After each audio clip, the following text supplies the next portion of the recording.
Self, written by Christopher Sebela, art by Kara McGee, color by Rebecca Nolte, color flattening by Yes Flats, letterer Aditya Bidikar, editor is Sarah Harding, logo by Dylan Todd.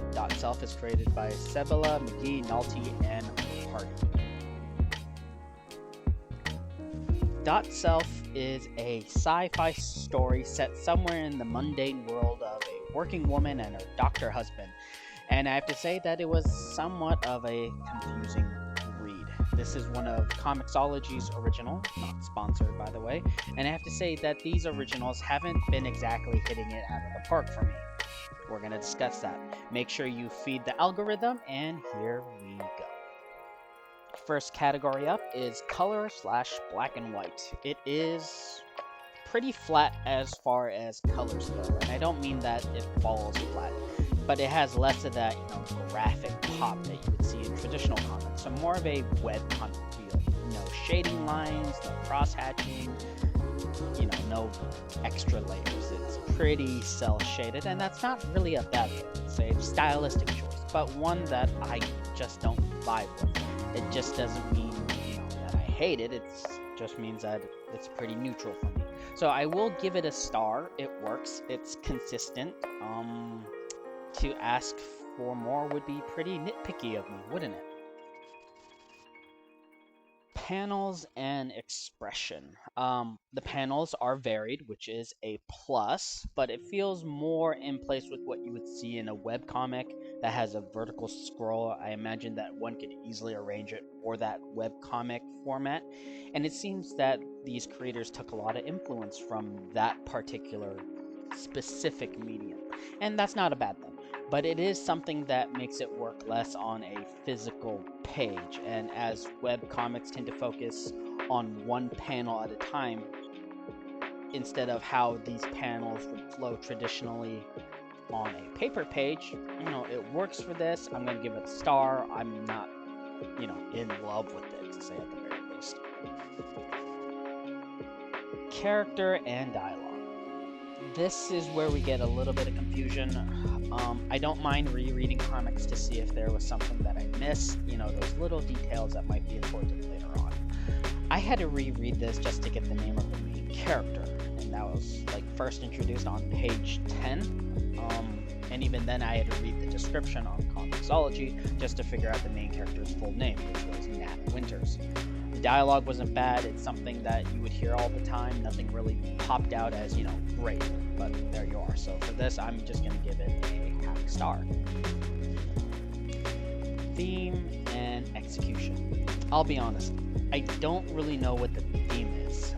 It might have something to do with different variations on the same person or some other sci-fi thing like that, but I'll be honest, I was very confused when reading this book. It might be because this issue 1 is just a prologue thing, it's setting everything up, but it doesn't do so much to, set up the questions that it's gonna probably answer throughout the story. So just for that, I'm just gonna give it a 0 for this category for this issue. Plot/execution. Now, starting in media res isn't a bad way to tell the story. In fact, it is one of the more sophisticated, quote-unquote, ways of starting a story. But let's face it, it's about as cliche as Once Upon a Time. Because, more sophisticated ones start off in medias res, but here, starting it off in the middle just made it very confusing, especially if you don't look at the book description before you read. We have this sort of thing where it's like Reboot Your Life program that's based on technology, so that in case you regret something, it gives it a new body to go back, so they have a chance to have a do-over or something. But you wouldn't really know that from reading this first issue, and that's why I'm going to give it a 0 for this category. I'm going to explain a little bit more in the conclusion. 2.5 stars. Most of the stars came from the art.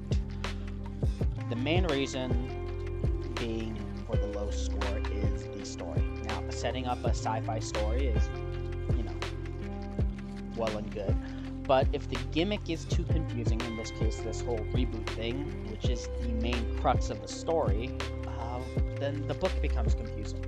What would have helped here, and spoilers, is if they took the portion of the book that's essentially the manual of this whole reboot thing and put it in the front of the book. That way the clever people can look at it and start to see what's going on.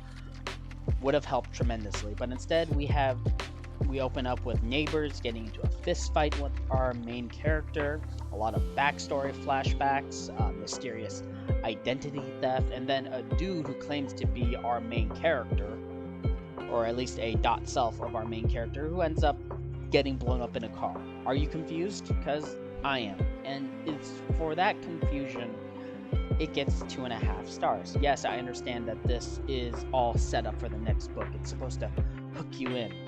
But the first issue of any new book is to immerse us in that world in a firm enough manner so we can get our bearings. This book, however, jumps all over the place to the detriment of its stories and themes it is trying to address, which is why it got the low score.